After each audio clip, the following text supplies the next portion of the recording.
औपनिवेशिक हितों को पूरा करते करते भारत को पता नहीं चला कि वो कब उपनिवेशवाद के दूसरे दौर में प्रवेश कर गया। भारत अभी तक जो ईस्ट इंडिया कंपनी और ब्रिटेन में बैठे उसके आकाओं के हितों को पूरा कर रहा था, पूरा करते करते उससे और ज्यादा अपेक्षाएं की जाने लगी।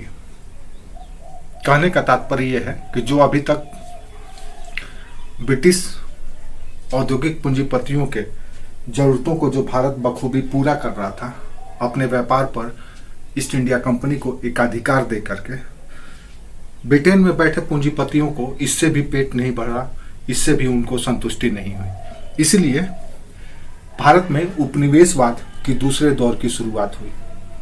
उपनिवेशवाद के दूसरे दौर की शुरुआत वर्ष 1813 से शुरू होता है और वर्ष 1857 तक चलता है।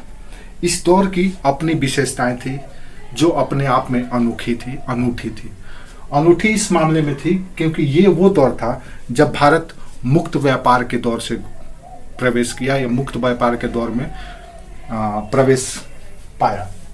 मुक्त व्यापार का दौर ब्रिटेन के हित के लिए या ब्रिटिश पूंजीपतियों के इंटरेस्ट को बढ़ावा देता था और भारत में व्यापार करने का अभी तक जो ईस्ट इंडिया कंपनी के एकाधिकार को रिप्रेजेंट करता था, अब उसके जगह पे ब्रिटेन में बैठे और पूंजीपतियों को भी संतुष्ट करने के लिए काम करने लगा। आइए देखते हैं द्वितीय अवस्था या सेकंड फेज में क्या हुआ। सेकंड फेज को हम लोग समझ सकते हैं कि भारत के लिए एक अधीनस्थ व्यापारिक भागीदार की स्थिति में पहुंचा दिया था। अधीनस्थ व्यापारिक भागीदार कहने का मतलब यह है कि भारत ब्रिटेन का ट्रेड पार्टनर तो था या कमर्शियल पार्टनर तो था, लेकिन उसके अंडर में था, उसके अंडर में या अधीनस्थ या कह सकते हैं उसके सुपरमेसी में था। तो अधीनस्थ का तात्पर्य है कि ब्रिटेन जो चाहता था, जैसे चाहता था, उसकी जरूरतों को पूरा करना ही अब भारत का दायित्व बन गया था। भारत के बाजार का, भारत के राजनीति का, भारत के समाज का, इन सबों का दायित्व अब ब्रिटेन के इंटरेस्ट को और ज़्यादा पूरा करना ही लक्ष्य या दायित्व बन करके रह गया था। ऐसा क्यों हुआ? सवाल ये भी उठता है कि ऐसा क्यों हुआ। तो इसके पीछे कारण ये है, आपको इसके लिए थोड़ा सा ब्रिटेन में जाना पड़ेगा और ब्रिटेन में जाकर के समझना पड़ेगा। दरअसल इसके पीछे कारण या वजह ये है कि 1813 से पहले आपको पता है कि ब्रिटेन में बहुत तेज गति से औद्योगिकरण हो रहा था, इंडस्ट्रियलाइजेशन हो रहा था, बड़ी बड़ी फैक्ट्रियां लगाई जा रही थी। बड़े बड़े जो कुलीन, नोबल्स, कैपिटलिस्ट, पूंजीपति, जमींदार जिनके पास पैसा था वो फैक्ट्री खोल रहे थे, कारखाना खोल रहे थे और उसमें विनिर्माण का काम कर रहे थे। अब उनके लिए दो चीज बहुत जरूरी था। एक जरूरी ये था कि वो जो चीज बनाए उसको बेचें, उसके लिए बाजार चाहिए। दूसरा जरूरी ये था कि जो वो चीज बना रहे हैं उसके लिए कच्चा माल चाहिए, रॉ मटेरियल चाहिए। अब इन्हीं दोनों को जरूरतों को पूरा करने के लिए भारत को नए सिरे से तैयार किया जाने लगा। इससे पहले हमने देखा यह था कि भारत में ही बनी हुई वस्तुओं का अधिक से अधिक निर्यात किया जाता था। एकाधिकार व्यापार पर हुआ था, लेकिन भारत के व्यापार का पतन या भारत की अर्थव्यवस्था पूरी तरह से चौपट नहीं हुई थी। प्रथम चरण में हम ये देख सकते हैं कि वो एक अनूठी विशेषता थी कि उस समय भारत का निर्यात बढ़ा ही था, कम नहीं हुआ था। दूसरे चरण में ठीक इसका उल्टा हो जाएगा। उल्टा इसलिए हो जाएगा क्योंकि भारत अब अपने यहाँ बने हुई विनिर्मित वस्तुओं का निर्यात नहीं करेगा, बल्कि उन चीज़ों का निर्यात करेगा जो ब्रिटेन को चाहिए। क्या चाहिए? तो कच्चा माल। तो इसीलिए अब यहाँ ब्रिटेन में ये धारणा बन गया कि भारत अब सिर्फ ईस्ट इंडिया कंपनी के हितों की पूर्ति न करे, बल्कि भारत को और जितने भी पूंजीपति हैं, औद्योगिक पूंजीपति, उनको भी अवसर प्रदान कर दिया जाए। इसीलिए 1813 में जब चार्टर एक्ट का रिन्यूअल हुआ, या आप कह सकते हैं 1813 का जब चार्टर एक्ट पास हुआ, तो ईस्ट इंडिया कंपनी का भारत पर व्यापार के एकाधिकार को समाप्त कर दिया गया और सिर्फ चाइना और चाय के व्यापार पर उसका एक अधिकार को रखा गया। बाकी सारे बाजार अन्य ब्रिटिश उद्योगपतियों और पूंजीपतियों के लिए खोल दिया गया। यानी कि अगर कोई ब्रिटेन में बैठा हुआ पूंजीपति चाहे तो भारत में इन्वेस्ट कर सकता है और वहां इन्वेस्ट करके जो भी प्रॉफिट हो वो वापस अपना ब्रिटेन ले जा सकता है। पहले सिर्फ और सिर्फ ब्रिटेन के ईस्ट इंडिया कंपनी को यह अधिकार दिया गया था, लेकिन 1813 में इसे समाप्त कर दिया गया। अब सवाल ये है कि अगर भारत के बाजार को खोल दिया जाए तो क्या भारत के बाजार पहले की तरह जो व्यापार का पैटर्न था उसी तरह से होगा या उसमें भी परिवर्तन होगा? नहीं, अब उसमें भी परिवर्तन होगा। क्या परिवर्तन होगा? अब यहाँ पर बैठे जो उद्योगपति और पूंजीपति ब्रिटेन में हैं वो ये चाहते हैं, आप इसको ब्रिटेन के हिस्सा को समझ सकते हैं, ये सारा हिस्सा को ब्रिटेन को ही समझ सकते हैं, ये सारा एरिया आपका ब्रिटेन का है, यहाँ से इधर का। तो यहाँ जो ब्रिटेन में बैठे हुए पूंजीपति हैं वो चाहते हैं कि भारत कुछ इस तरह से काम करे जो यहाँ के जरूरतों को पूरा करे। किस तरह की जरूरतें? तो यहाँ पे सिर्फ दो ही जरूरत है, एक तो कच्चा माल की, दूसरा यहाँ बने हुए वस्तुओं के बाजार की। तो इसके लिए इन्होंने दबाव डालना शुरू किया। अब सवाल यह है कि इनको क्या चाहिए, कौन सा कच्चा माल चाहिए? तो इनको मुख्यतः दो ही चीज पे ज्यादा फोकस था। ये फोकस था कपास, क्योंकि यहाँ पर अधिकतर सूती वस्त्र के मिलें स्थापित की गई थी। तो पहला तो कपास का निर्यात करे भारत, दूसरा क्या करे तो पहला तो कपास का निर्यात करे और दूसरा ये करे कि जो खाद्यान्न है, फूड ग्रेन, उसका एक्सपोर्ट करे। क्यों?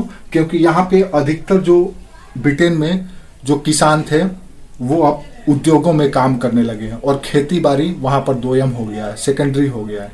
वैसी स्थिति में इनकी जरूरतों को पूरा करने के लिए भारत खाद्यान्न का निर्यात करे। तो अब भारत को कुछ इस शेप में डिजाइन किया जाने लगा। अब भारत से कपास का निर्यात हो रहा है और खाद्यान्नों का निर्यात होने लगा। तो एक पक्ष ब्रिटेन का ऐसे जाने लगा। अब स्वाभाविक है दूसरा यह है कि इस समय भारत को मुक्त फ्री ट्रेड के रूप में डेवलप किया गया, मुक्त व्यापार के रूप में। यानी कि यहाँ पे बैठे हुए, यहाँ जो इन्वेस्टर हैं, यहाँ पे जो उद्योग लगाए हैं, इसके अलावा अगर कोई चाहे तो भारत में भी लगा सकता है। तो इसलिए अब यहाँ पर भी भारत में भी इन्वेस्ट शुरू किया गया। तो किस चीज में इन्वेस्ट किया जाएगा? तो इन्वेस्ट उन्हीं चीजों में। ऐसा नहीं है कि यहाँ पे बड़े बड़े प्लांट लगाए जाने लगे या उद्योग लगाए जाने लगा या मैन्युफैक्चरिंग का काम किया जाने लगा, नहीं, ये सब कुछ यहीं होगा, इधर नहीं होगा। अगर यहाँ भी होने लगेगा तो फिर कच्चा माल यहाँ का फिर इधर क्यों जाएगा? यहाँ के लोग, यहाँ के उद्योगों में क्यों जाएगा? यहाँ के कैपिटलिस्टों के पास क्यों जाएगा? नहीं, अब यहाँ पर कुछ नए तरह का पैटर्न शुरू किया गया। वो पैटर्न ये था और उसका उद्देश्य ये था कि हमें कुछ इस तरह का आधारभूत संरचना का विकास करना है, इंफ्रास्ट्रक्चर डेवलपमेंट करना है, जिससे यहाँ के कच्चे माल का निर्यात अधिक से अधिक हो सके। इसीलिए यहाँ पर भारत में कई कदम उठाए गए भारत की अर्थव्यवस्था को ब्रिटेन के अनुकूल बनाने के लिए। सबसे पहले तो ये किया गया कि फ्री ट्रेड या मुक्त व्यापार के तहत भारत में सभी प्रकार के आयात की जाने वाली वस्तुओं पर कर को समाप्त कर दी गई और अगर किसी चीज पर था तो उसको एकदम नाम मात्र का कर दिया गया। तो सभी प्रकार के आयात कर की कमी या समाप्ति कर दी गई। इससे क्या हुआ कि ब्रिटेन के उद्योगों में बने हुए वस्तुओं का आयात बड़ी तेजी से भारत में होने लगा। अब इसका क्या प्रभाव पड़ा होगा आप समझ सकते हैं, अनुमान लगा सकते हैं।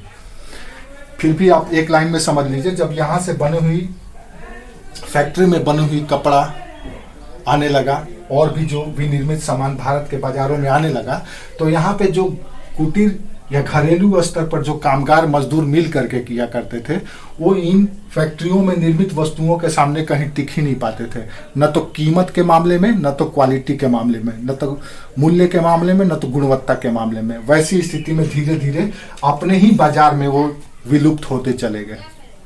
और धीरे धीरे जैसे आज भारत में चाइना का प्रोडक्ट हमारे लोकल प्रोडक्टों के ऊपर हावी हो गया है और धीरे धीरे उसको खत्म कर दिया है, उसी तरह से वो उस समय भी शुरू हो गया। दूसरी ओर क्या होगा कि यहाँ के लोग अब धीरे धीरे क्या होंगे, इनके ऊपर डिपेंड होने लगेंगे, ईस्ट इंडिया कंपनी के ऊपर, या फिर वो काम करने लगेंगे जो ये चाहेंगे। तो क्या काम करेंगे? अब उनके द्वारा बनाए गए वस्तु का तो निर्यात नहीं हो रहा है, क्योंकि यहाँ पर तो फैक्ट्री में बनने लगा है सामान। इसके जगह पे अब ये क्या करेंगे, तो इनके लिए कच्चा माल तैयार करने लगेंगे। तो जो लोग शहर में बैठ करके विनिर्माण मैन्युफैक्चरिंग का काम किया करते थे, वो अब बेचारे धीरे धीरे इनके यहाँ काम करने लगेंगे। कहाँ पे? तो ये जो बागान, व्यापार, परिवहन, खान और जैसे आधुनिक छोटे प्लांट खोले गए, उसमें अब काम करने के लिए वो मजबूर हो जाएंगे। तो सबसे पहला तो भारत में इस तरह की प्रयास की गई। दूसरा प्रयास यह किया गया कि भारत में इन्वेस्टमेंट को बढ़ाया गया। यहाँ पर जो कैपिटलिस्ट हैं, इन कैपिटलिस्टों को भारत में इन्वेस्ट करने का अवसर दिया गया। अब सवाल यह है कि इन्वेस्ट या निवेश किस चीज में करें? फैक्ट्री में तो करेंगे नहीं, फैक्ट्री तो भैया जब लगेगा तो ब्रिटेन में ही लगेगा, वहीं फायदा होना चाहिए। इसलिए इन्होंने चाय बागान, कॉफी बागान, नील बागान, व्यापार में, परिवहन, ट्रांसपोर्टेशन में, खान में और छोटे छोटे प्लांटों में इन्वेस्ट करना शुरू किया। ये वो क्षेत्र है जहां से उत्पादित सामान को यूरोप में भेजा जाएगा और मुनाफा कमाया जाएगा। अब ये बाजार और के लिए भी खोल दिया गया। पहले सिर्फ और सिर्फ ईस्ट इंडिया कंपनी को था। तो अब यहाँ पर इन्वेस्टमेंट शुरू हो गया। इन्वेस्टमेंट शुरू होने से क्या हुआ कि जो कल तक आत्मनिर्भर लोग थे, अब जिनका कारोबार छिन गया, विनिर्माण उद्योग व्यापार उनका पतन हो गया, तो उसके वजह से अब ये लोगों को इसमें काम में लगाया जाने लगा। चाय बागान में, कॉफी बागान में, नील बागान में, परिवहन में, खान में, इस तरह के कामों में उनको इंगेज किया जाने लगा और उनका जीवन निर्वाह इससे होने लगा। वो अब अपने परंपरागत जो व्यापार था, जो उनका पेशा था, वो धीरे धीरे खोने लगे। तीसरा हम क्या देखते हैं कि ब्रिटेन के इंटरेस्ट को प्रमोट करने के लिए, ब्रिटेन के हितों को बढ़ावा देने के लिए भारत में नदी और नहरों का विकास किया गया। उसमें वाष्प चलित इंजनों से परिवहन का विकास किया गया। टेलीफोन, टेलीग्राम, रेलवे जैसे नए नए सुविधाओं का या सेवाओं का विस्तार किया गया। ऐसा क्यों किया गया? तो ऐसा करने का कारण ये था ताकि ब्रिटेन के कच्चे माल की जो भूख थी उसको गांव स्तर से जा करके ले करके मुख्य बंदरगाहों तक पहुंचाया जाए और वहां से फिर उस कच्चे माल को यूरोप में, ब्रिटेन में निर्यात कर दिया जाए। तो इसके लिए इन्होंने इस तरह के आधारभूत संरचनाओं का भी विकास शुरू कर दिया ताकि अधिक से अधिक कच्चे मालों को वहां पे भेजा जा सके। दूसरा, जो विनिर्मित सामान है जो ब्रिटेन के उद्योगों में बना है, उन उद्योगों में विनिर्मित सामानों को गांव गांव तक पहुंचाया जा सके और उसे बेचा जा सके। अब उनके पास इनकम कहां से आएगा? तो इनकम करने के लिए उनको ये सारा अवसर दे दिया गया। चाय कॉफी बागान, नील में जाके काम कीजिए, वहां से कुछ कमाइए और उस कमाए हुए पैसा से इनके द्वारा बनाए गए फैक्ट्री से कपड़ा खरीदिए, खाने का सामान खरीदिए, बर्तन खरीदिए, सब कुछ उन्हीं से खरीदिए। तो ये कुछ इस तरह का कर दिया गया। एक और चेंज किया गया, कृषि का कमर्शलाइजेशन कर दिया गया, कृषि का वाणिज्यीकरण कर दिया गया भारत में। काहे के लिए भाई? तो कृषि, सबसे पहले तो ये समझिए कि कमर्शलाइजेशन ऑफ एग्रीकल्चर क्या है। तो कृषि का वाणिज्यीकरण का तात्पर्य यह है कि कृषि को कुछ इस स्वरूप या कृषि के स्वरूप को कुछ इस तरह से परिवर्तित कर दिया गया ताकि कृषि जिन्सों को या एग्रीकल्चर जिन्सों को आसानी से बेच करके सरकार, किसान बेच सके आसानी से और सरकार को भी उस बेचे हुए राशि से तुरंत राजस्व मिल जाए, रेवेन्यू मिल जाए और जो वस्तु किसान बेचे उस बेची हुई वस्तु को रॉ मटेरियल के रूप में यूरोप भेजा जा सके। पहले हमारे यहाँ जो कृषि थी, दरअसल एक तरह से कह सकते हैं कि आत्मनिर्भर कृषि थी और हम उन्हीं वस्तुओं का उत्पादन करते थे जो हमें जरूरत होता था। लेकिन अब ऐसा नहीं है। कृषि का कमर्शलाइजेशन में कृषि में उन्हीं खाद्यान्न या अन्य वस्तुओं का, कमर्शियल ग्रेन का उत्पादन किया जाता था जिसे आसानी से बेचा जा सके। अब बेचना किसके लिए है? ताकि समय पे कर जमा कर सकें, भू राजस्व समय पे जमा कर सकें। अब उन्हीं वस्तुओं का क्यों, कपास का ही, नील का ही क्यों उत्पादन करें? ताकि उन वस्तुओं को खरीदार भी आसानी से मिल सके। तो खरीदेगा कौन? तो ईस्ट इंडिया कंपनी के व्यापारी और नहीं तो जो और ओपन मार्केट में और भी इन्वेस्टर आ गए हैं वो लोग आसानी से खरीद लेंगे आपके माल को और आपको पैसा मिल जाएगा और उनको रॉ मटेरियल मिल जाएगा। तो ये प्रक्रिया शुरू कर दी गई। अब लोग अपने इच्छा से चावल गेहूं नहीं उत्पादन करते, बल्कि बाजार को ध्यान में रखते हुए उत्पादन करने लगे, कमर्शलाइजेशन कर दिया गया।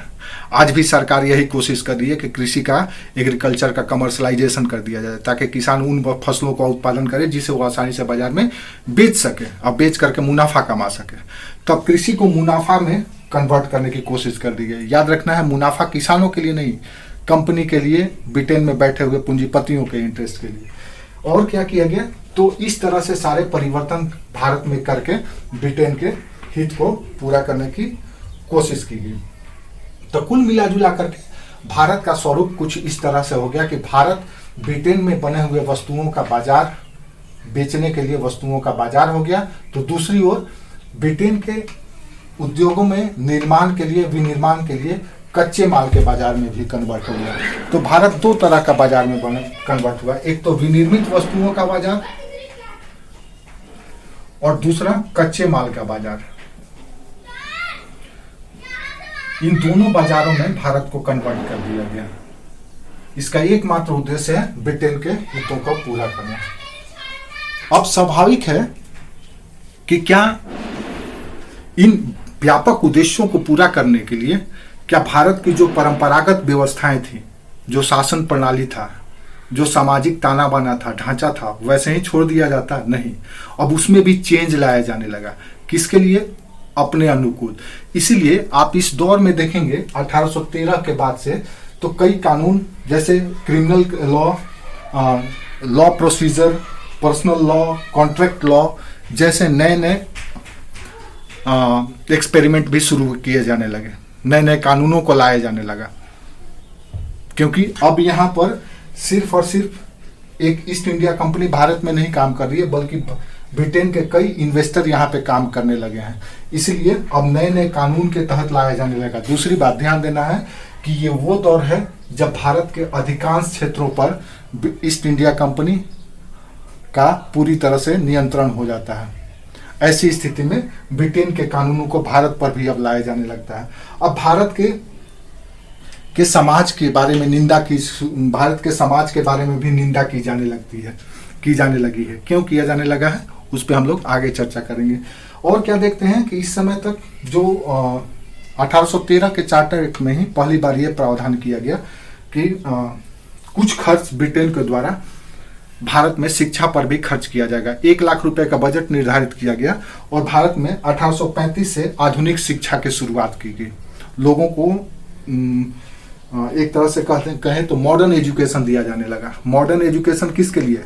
तो ब्रिटेन के हितों के लिए। कैसे? तो इससे अब भारत के समाज में परिवर्तन लाने के लिए, भारत के लोगों को सोच बदलने के लिए, सोचना कैसे है? जैसा ब्रिटेन सोचे। अगर वो परिवर्तन ला रहे हैं तो इसका मतलब ये है कि वो आपको उनके अनुसार सोचने के लिए परिवर्तन करना चाहते हैं। तो परिवर्तन और विकास के नाम पर आधुनिक शिक्षा लाया गया।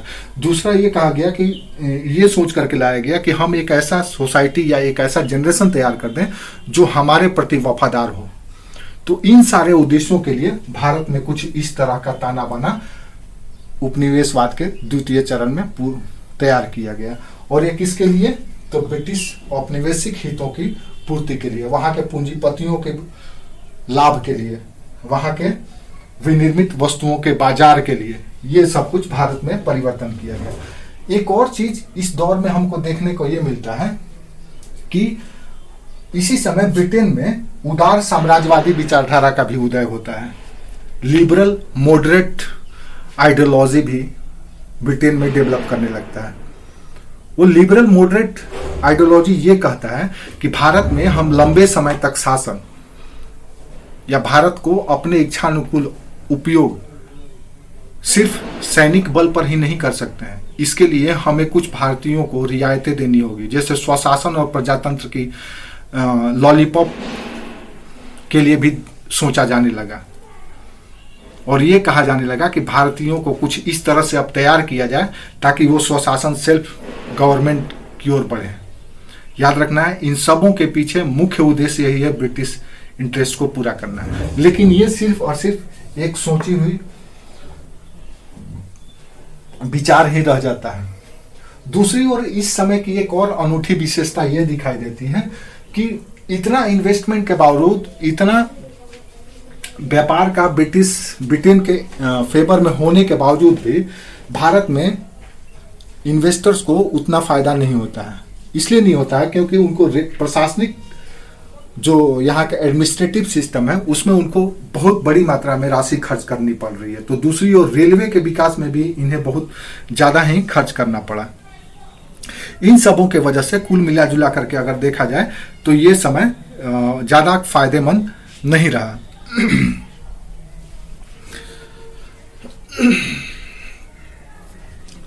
तो ब्रिटिश उपनिवेशवाद का दूसरा चरण हम कह सकते हैं कि अधीनस्थ व्यापारिक भागीदार का रहा, जिसमें एक डाटा देखें तो 1860 से 80 के दौरान भारत ने ब्रिटिश निर्यात का लगभग 10 से 12% और वस्त्र निर्यात का 20% आत्मसात करता था।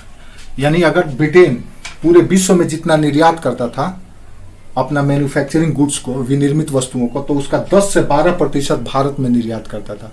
और अगर सिर्फ वस्त्र की बात करें तो करीब 20% निर्यात करता था।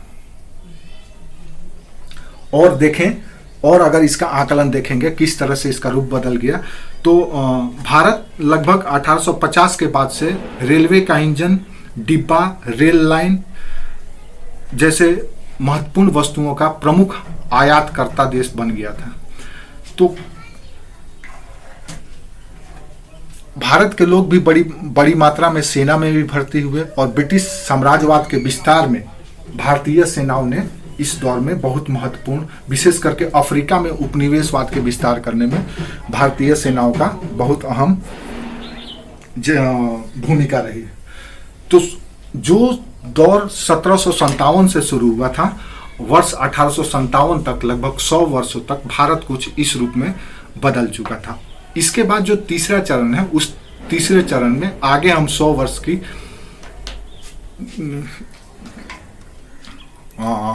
अकाउंट देखेंगे या गणना करेंगे कि क्या भारत को मिला और क्या भारत ने खोया।